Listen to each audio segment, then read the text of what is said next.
Joining us now with stories trending around the world is Oji, who I believe must be preparing for Thanksgiving, which is tomorrow. She's been an American citizen, Nigerian American. Although they say they are stealing, some people are stealing turkeys in the U.S. But here, nobody is going to steal your own turkey.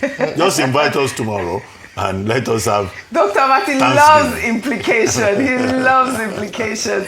Well, we have our favorite Nigerian wife right there, Bimbai Mutiri Ekpeyong in Abuja. Good morning. How are you this morning? I want that turkey. I want the turkey. Well, all right. From Abuja, you are doing all the way from Abuja, yes. Well, Ayomide, how are you this morning? I am doing great. And thank you, Dr. Bati, for reminding us how important tomorrow is. And the American in the room knows what to do. Yes, we like to eat turkey with rolls, with potatoes, with... all right. You're up to the task. But you know what's good? We are starting What's Trending on a good note today. Good morning to you, viewers. Let's begin What's Trending with the good news about the 24 schoolgirls abducted from the government girls' secondary school in Maga, Kebbi State, who regained their freedom on Tuesday. Although details of the rescue operation remain sketchy, President Bola Ahmed Tinubu, in a statement, commended security agencies for the rescue efforts and expressed relief that all 24 girls have been accounted for. He also directed security agencies to intensify operations to free the remaining students still being held in captivity in Niger State. Well, here is the moment. The Kebbi schoolgirls regained their freedom. I, Brigadier General M. Jima, the Commander, 1 Brigade Nigerian Army. For the past 9 days, concerted efforts have been made by all the security agencies and the Nigerian Army to rescue the school children of government secondary school, government girls secondary school, Maga, in Delco Forest, in Bagega, in Anka local government area of Zamfara State. Thank you. My name is Zena Polo from SS3A. Okay. Student of? GGCS Manager. Okay. Number 1, Kenango? Yes. Fatima Sadism from SS2A. Okay. Number? Number what? 3. Mariam Usman. Okay. JSS3. Number 8. Maria Elias from SS3A. Number 10, Jamila Elias, SS3A. 23. 24. Is there another person? Is there just 24 of you? Yes. Okay, today's date is 25th, right? Yes. Well, this is the second major rescue in just days. First, 38 Kwara worshippers, now 24 Kebbi schoolgirls. The question now is, with over 250 victims still in captivity in Niger State, will this momentum continue, or are these rescues just the low-hanging fruit while the real challenge remains ahead? And I'll take Mazi's tweet. He wrote on X, when Tinubu tweeted that the girls have been rescued without telling us where and how, I knew something fishy had happened.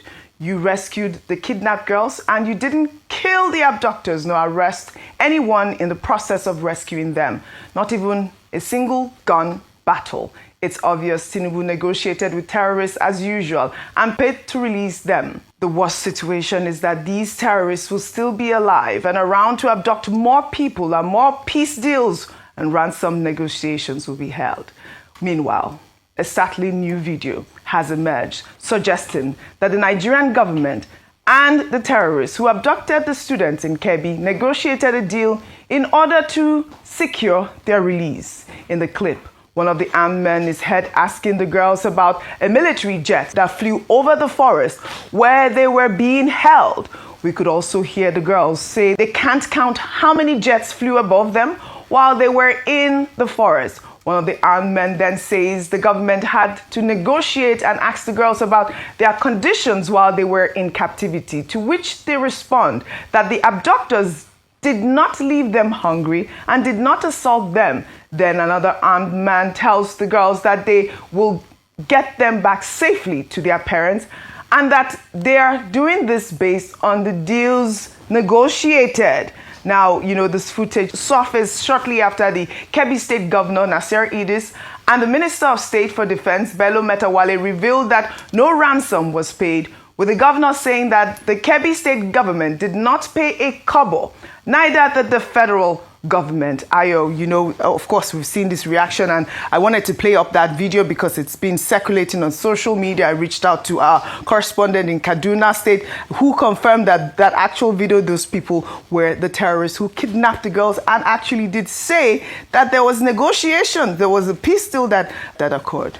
All right, so if the government is maintaining the fact that they didn't pay ransom, according to the Kebbi State governor, then what happened? Nigerians deserve to know, and we've been saying this for a long time.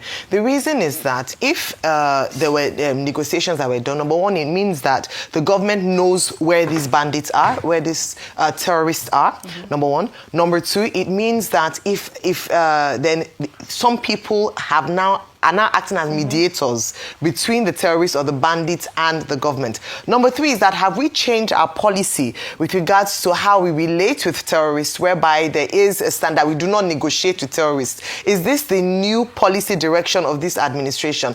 And there are many dangers around this. Number one, if ransom were paid, despite what has been said, it means that we are creating an economy for terrorism, bandits, and criminals in Nigeria. We are funding their lifestyle and we're perpetuating their crime because they now have more money to buy more arms and have more money to continue. And it also encourages others to go into this, because if there are no consequences, if at the end of the day what happens if I go to abduct people is that I'll get government attention, they will come and negotiate with me, nobody will be killed, nobody will be arrested. And what is the deterrent for me to take up a life of criminality? We're talking about ways to discourage these acts from continuing, and yet what we see is mollycoddling, kids' gloves in handling criminals. And this is dangerous, because if we don't deal with this, it means that we have not seen the end of terrorism and banditry. What it just means is that there will be a piece of ceasefire for a period, and then afterwards, when they feel like there's no enough money, or they want to gain the attention of the government again, they go on an abduction spree, and then we dispatch another Minister of Defense to another area to lead these negotiations. We cannot, as a nation, continue to negotiate with terrorists and bandits. The government must be seen and must do what it needs to do to ensure that Nigerians do not continue to live in fear and terror, because it can happen again and again and again. Absolutely. Kudos, but this kudos is with comma, because there are a lot of unanswered questions and Nigerians deserve answers. Absolutely. A lot of unanswered questions, and you're absolutely right. Nigerians deserve answers. Meanwhile, amid the efforts to rescue kidnapped victims, terrorists struck again in the Isapa community in Ekiti local government area of Kwara State, abducting 11 residents, including a pregnant woman, 2 nursing mothers, and several young children. According to reports, the gunmen, numbering more than 20, stormed the community with a large herd of cattle on Monday, firing shots indiscriminately and hitting an elderly woman with a stray bullet. A community leader confirmed that 11 people were abducted, with 7 victims belonging to the same family.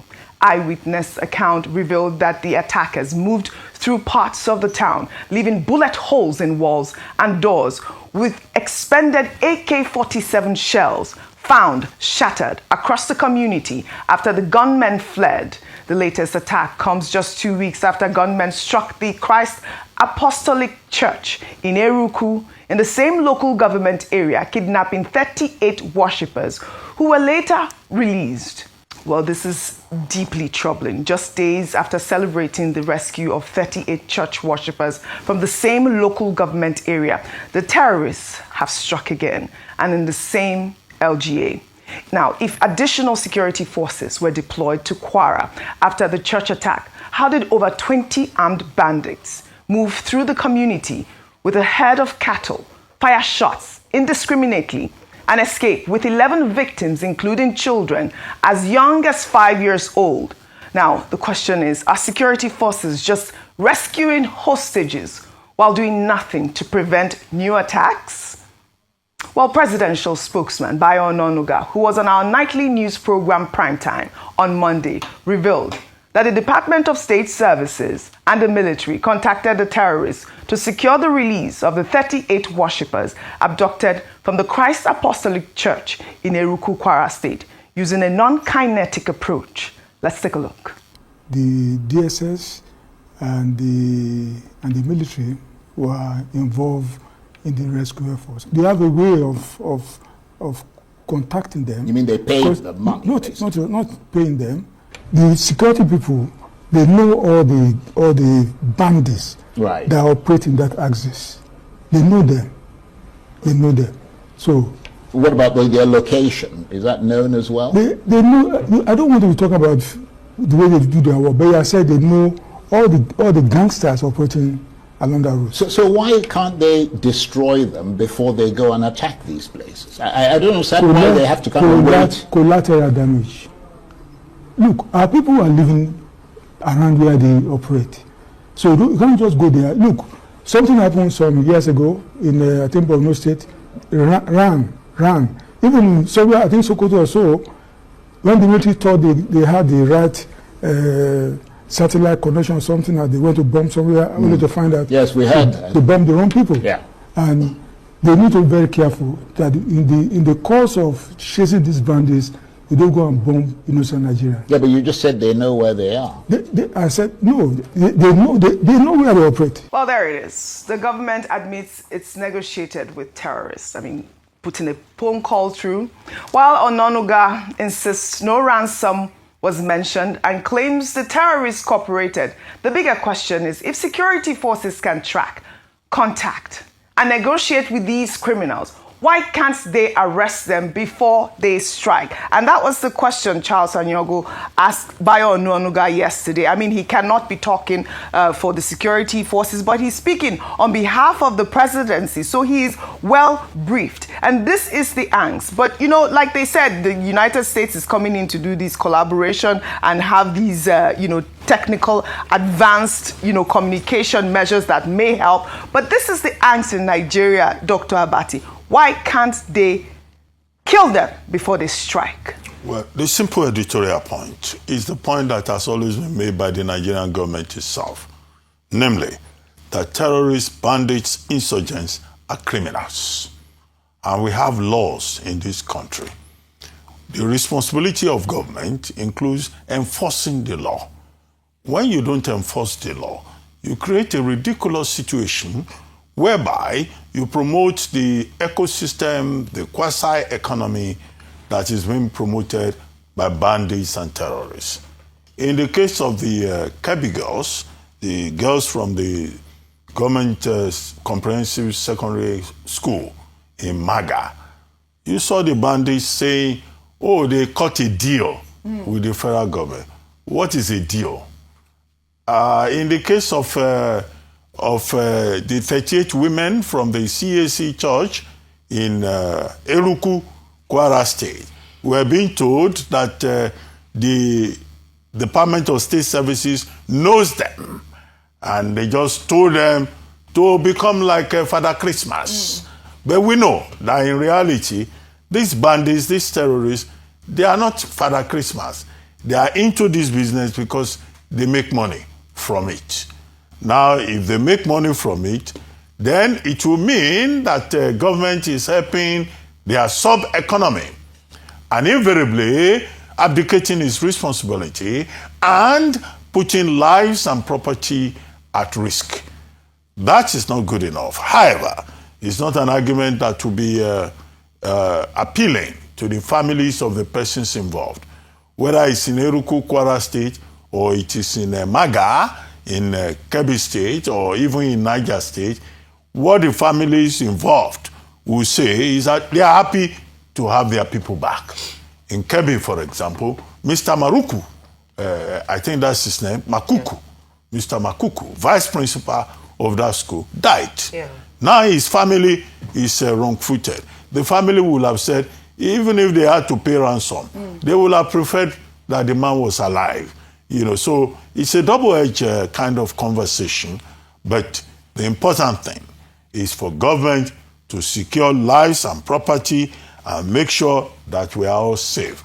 The commercialization of terrorism is what you pointed out, namely that after some people are rescued, you have another incident, as is the case in Kwara State, in Ishapa community, where more persons have also been adopted.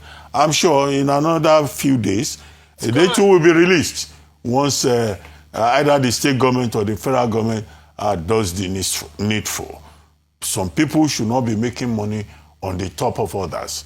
All of us, as the president said, must see Nigeria as a place of safety. Absolutely. And the responsibility of the administration is to make this place safe for all of us, not to pay ransom, not to say we will engage in a deal or make phone calls to bandits. Right. They give chieftaincy titles to terrorists in this country. Unacceptable. In Katsina, Completely. one bandit. It's a bandit. He was given a chieftaincy criminality title by the community, and people attended. Now, where was the Nigerian state? The Nigerian state should have gone there to arrest everybody. Absolutely. But they give them chieftaincy title. They give them jollof rice. They give them ashwebi. And they have the Operation Safe Corridor program. Well, I'll take some more reactions. Adebanji wrote on X, somebody should please help us understand what is really happening in this country. At this point, it feels as if bandits are more powerful than the government and more important than ordinary Nigerians. Every day, our leaders come out to repeat the same lines. We know their hideouts. We know their location. We know who they are. Even the defense minister said they have located where the Kebbi girls are being held, yet nothing is being done. So what exactly is going on? How can a country openly admit it knows where criminals are, but still fail to act?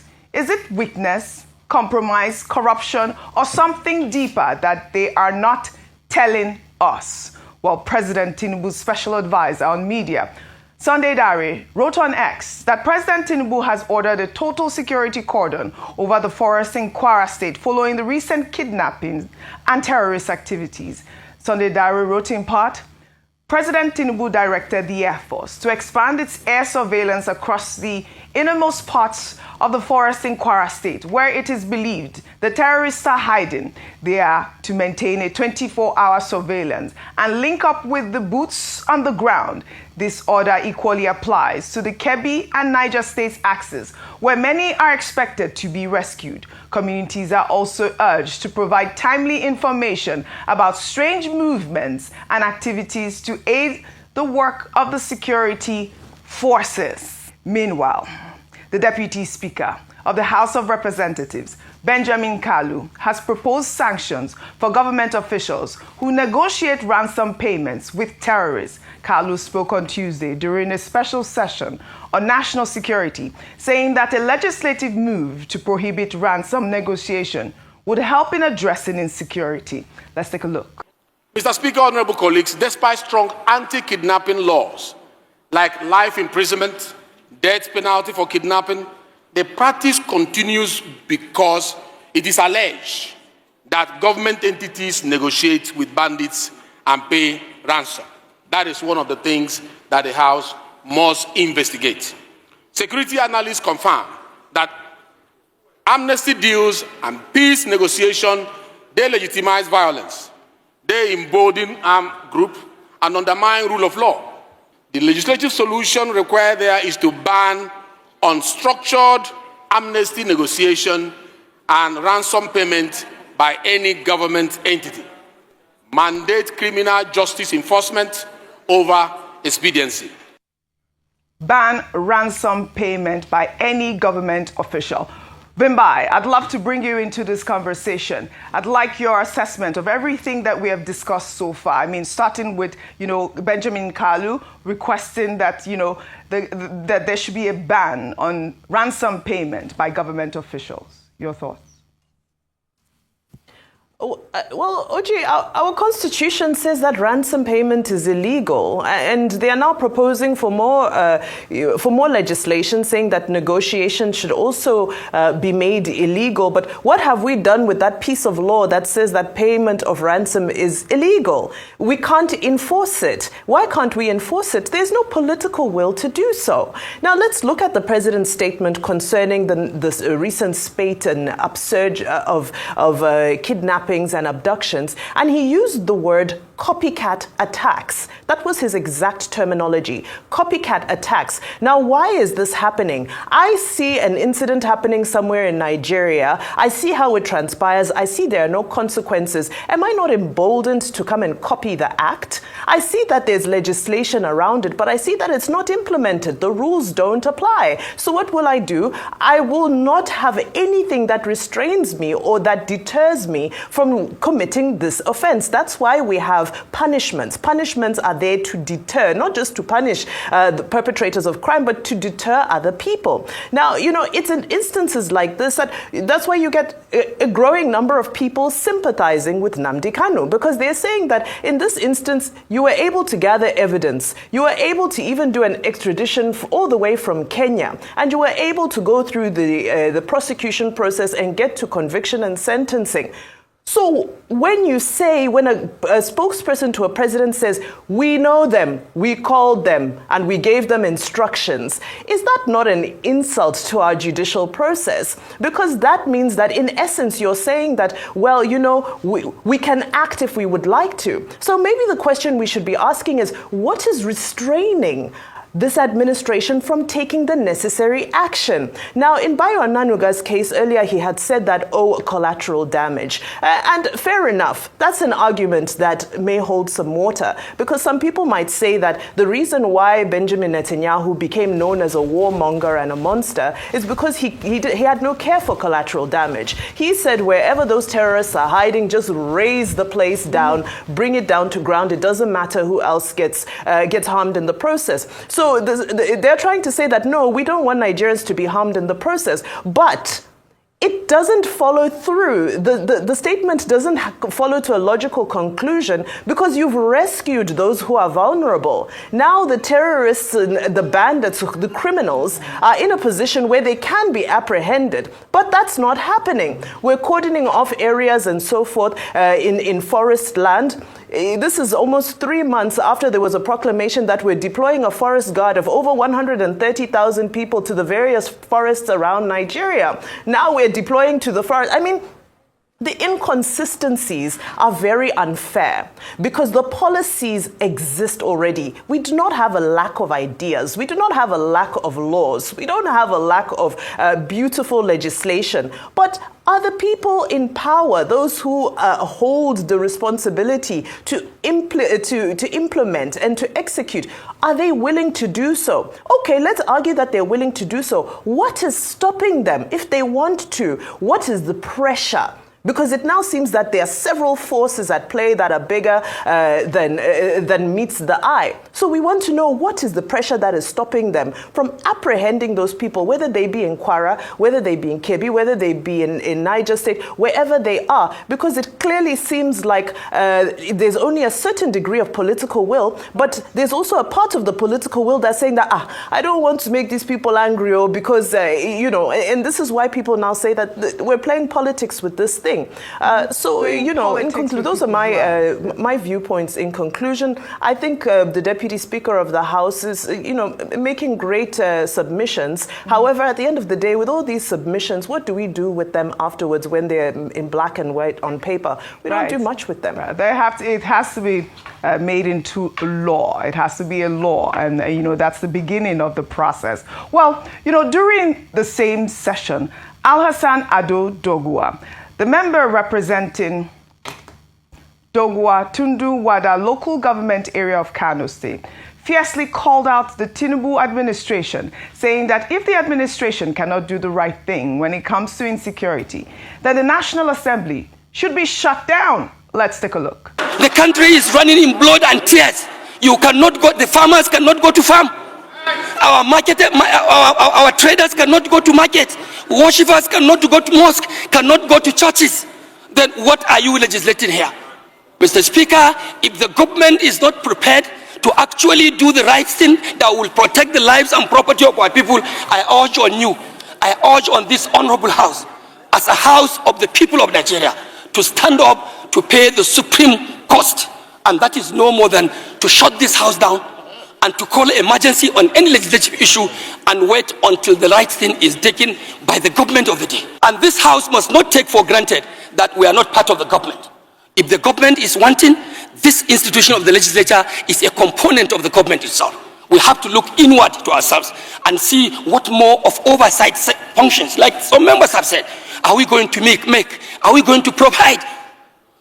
Mr. Speaker, we can even declare legislative emergency. Close the house, shut it up. Who are you legislating for? What laws are you making when the country is running in blood? Shut down the National Assembly. Dr. Matidogwa is a member of the APC. Some Nigerians online have commended him for calling out his own political party, which isn't something we often see. But, you know, shutting down the National Assembly, you asked me the question, why should that happen? Your thoughts? Well, I mean, it's good to see that the National Assembly, members of the House of Representatives in particular, are expressing concern about a number of topical issues. Namely, Benjamin Kulu, Deputy Speaker of the House, saying, look, kidnappers, terrorists, bandits should not be given ransom because, as we said previously, that will amount to promoting the commercialization of impunity, of criminality. Anybody that is so identified as a kidnapper or terrorist should be sanctioned. We had Professor Bolaji Akinyemi also on the same subject, saying that, look, wherever there are terrorists, government must enforce the law. We only disagreed with him on his point about getting the military to be involved. And then you have Honorable Dugura also saying that, well, if the federal government is not functioning, the National Assembly should be shut down. No, that's a wrong recommendation. It is wrong-headed. It doesn't make sense. Members of the National Assembly are representatives of the people. No matter the situation in the country, they cannot abdicate responsibility because that will amount to an abdication of responsibility. The National Assembly, as he admitted, is part of government. And it is only when they are working that they will be able to give alternative ideas, make recommendations, report the plight of their people, and also defend the interests of their constituents. It's not by running away. Now, you say he's a member of APC. I can see him wearing the Tinubu cap. Yeah. And he was saying that if Tinubu government cannot do the right thing, then the National Assembly should be shut down. No. There are other recommendations he can make.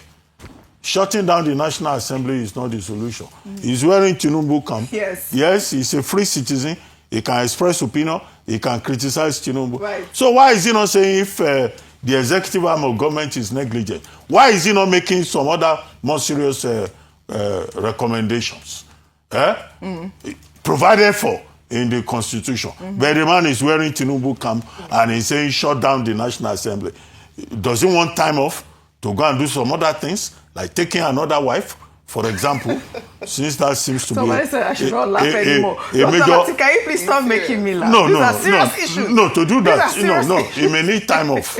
No, there's enough laziness already in the National Assembly. It's not to shut down the National Assembly. All right. I was going to suggest very quickly, in line with Dr. Bati's thoughts, that rather than shut down the National Assembly, I think it's the honorable thing to do that. If members of the House of Representatives feel like this is above their pay grade, then they should resign or be recalled and let people who feel they have the capacity to handle matters right now step into the position. Rather than make suggestions around closing down the National Assembly. There are some people who have ideas as to how to fix the problem. Rather than abdicating responsibility, step down, look after your family, let somebody who is able to deal with the current issues that we have in Nigeria do that. And I've said it before, that in previous governments, during the PDP government specifically, the APC repeatedly called for the resignation of the president at the time, President Goodluck Jonathan. I hope they will also take their own advice, because if you're not able to secure the lives of Nigerians, then you should come to a point where you admit the fact that you are not able to do this job that you thought you could do, and have someone in the interest of national security, have someone else come and take on the job. Are you saying that the president should be impeached? You are on your own.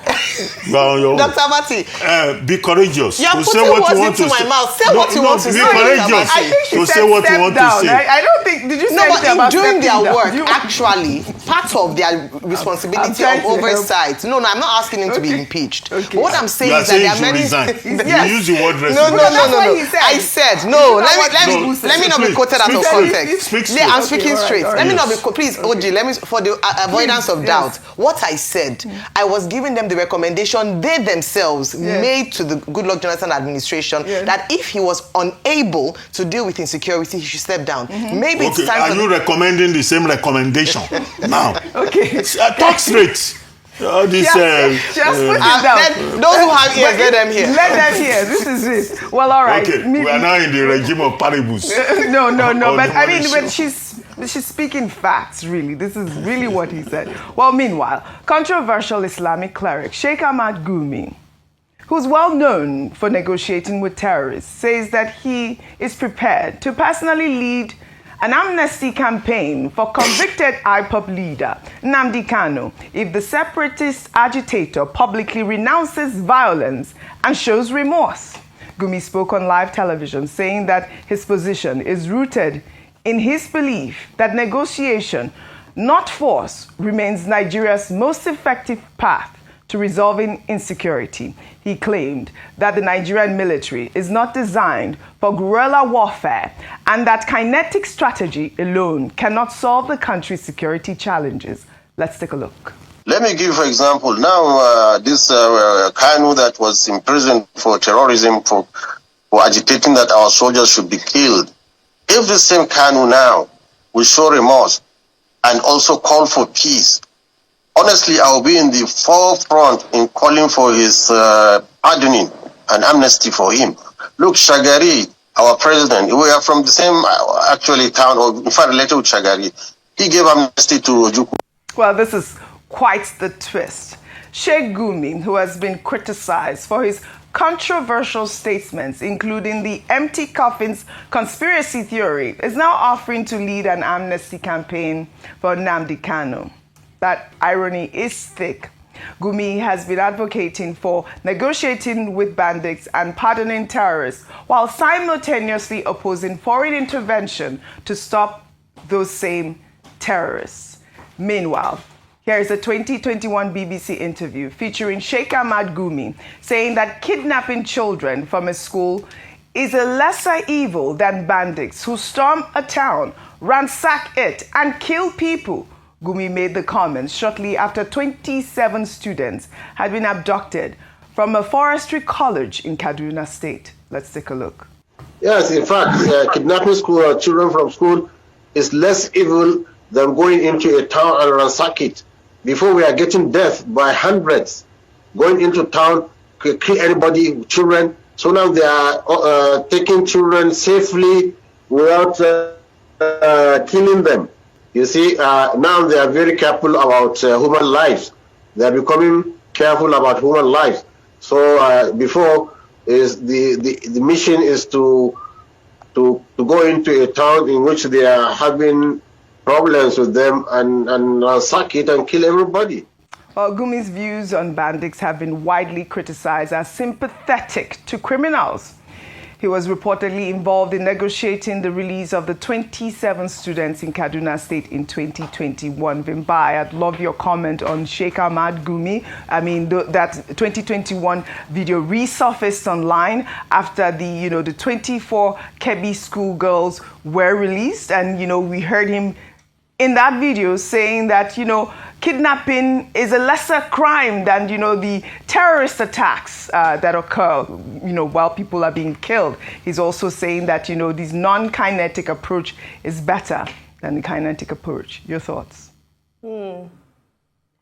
Well, Oji, I consider that an insightful broadcast, and I'm not a lawyer, I'm not a professional. I hope legal minds can speak on that. But I believe a precedent has been set with regards to what we do with insightful broadcasts, or what happens, according to the Nigerian constitution, to people who share insightful messages. Because as far as I'm concerned, trying to sanitize the kidnapping of innocent children should be something that is specifically prescribed for in Nigerian laws. And now this is what worries me, is that these are the characters that are being platformed.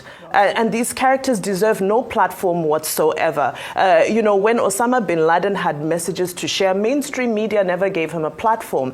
When all these other notorious terrorists had messages to share, mainstream media, if you watch CNN, watch BBC and all of them, they black them out. So why is BBC suddenly interested in the narrative of somebody who is promoting and trying to sanitize and whitewash the kidnapping of children? Now, as I round up, I just want to quickly say a statement on the call for the resignation of the president. And I just want to throw a question out there that, with those who are interested in the resignation of the president, our constitution says that the vice president takes over. So is that an implication that Vice President Kashim Shettima is somebody who would be more able or more palatable to take the helm of affairs during this crisis? Because we do need to remember that if there's a presidential resignation, there's an order to how things flow in this country based on us being a democracy that respects our constitutionalism.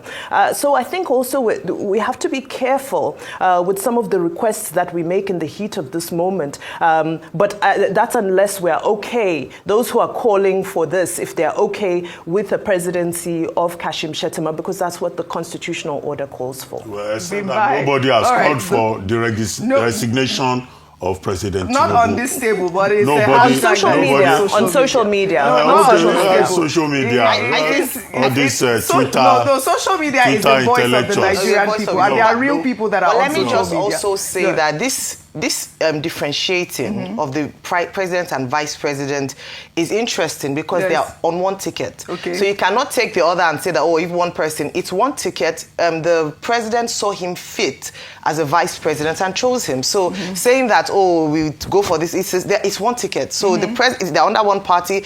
I want to believe that it's the same ideology. It was on the same principles and, manifesto. Does not say if the president resigns, the VP2 must go. All right. Yes, what I'm just saying, what I'm addressing sorry, guys. I'd like for us to address both this main topic about Sheikh Ahmad Gumi. And, Vimbai's comment here was very apt, talking about the fact that, that was an insightful broadcast. And these are the kind of people that are being, platformed to negotiate with bandits, negotiate with terrorists. He even said in one interview 2 days ago, saying that he goes into the forests with, government officials to negotiate with the terrorists. I like Vimbai's point very about the role of the media. Correct. No platform. Whether local or foreign.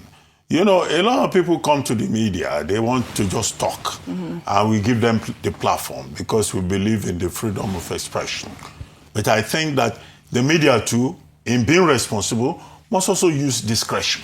It's not everything that you put out there. A man like Sheikh Gumi, he says a lot of things that are inflammatory. No, but he's a government negotiator, Dr. But that's what I meant. No, it's not a government negotiator. But he negotiates with the government officials, he says. He's a self-appointed go-between. So why is the government working with him? Between terrorists and the government of Nigeria. Why is the government working with him? He's the one saying. No, he's not the one saying it's actually happening. No. He's saying when he goes to negotiate, he goes with security persons. Yes, that's what's happening. In a country where you can hire the police, you can hire anybody. Absolutely. Are those persons that went to negotiate, were they hired? That's the question you have to ask. Were they supplied by the Nigerian government? Because we've been talking about government negotiating with terrorists and bandits. This is Sheikh Gumi promoting himself and saying things. And saying that it is better to kidnap schoolgirls. That's what he said. Rather than to go after terrorists. No, that doesn't make sense. Yeah. Those children, they have the right to dignity of the human person. They have the right to freedom. and nobody should come and say that you can kidnap girls. Yes. Now that's a lesser evil. After all, we have the Child Rights Act, we have the Prohibition Against Violence Act, we have all the laws that are there. The thing is to enforce the law. This same Sheikh Gumi says if Mazi, Nnamdi Kanu, if he shows remorse, he will go and plead on his behalf. On what authority is he pleading? Where does he have? Who gave him the role? What constitutional authority does he have? There's a judicial process in place. We're discussing the matter, and he says he will go and get Mazi Kanu He's going released. to negotiate in his capacity as who? So these are the conversations out there, Dr. Bata, and I love the way that you summarize that, because like we said, like, you know, Vimbai said, it's an insightful broadcast. An insightful broadcast, isn't it a crime, Dr. Bata? I don't know. I mean, you tell me, because these are some of the... That's why I said this is the irony.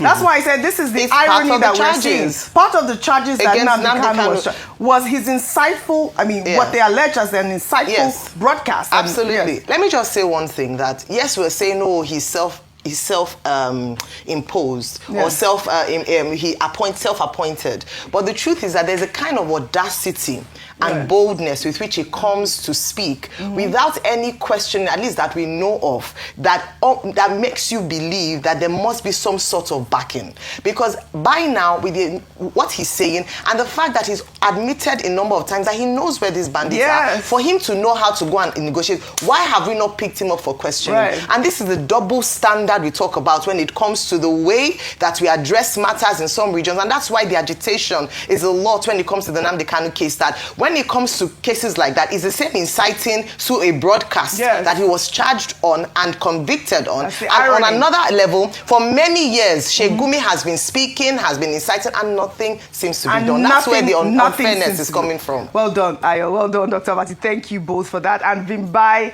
in Abuja. But you know, I'd love to align myself with the Deputy Speaker of the House, who says negotiating with bandits should be illegal. And that's really what is fueling terrorism in Nigeria. I'd love to thank you all.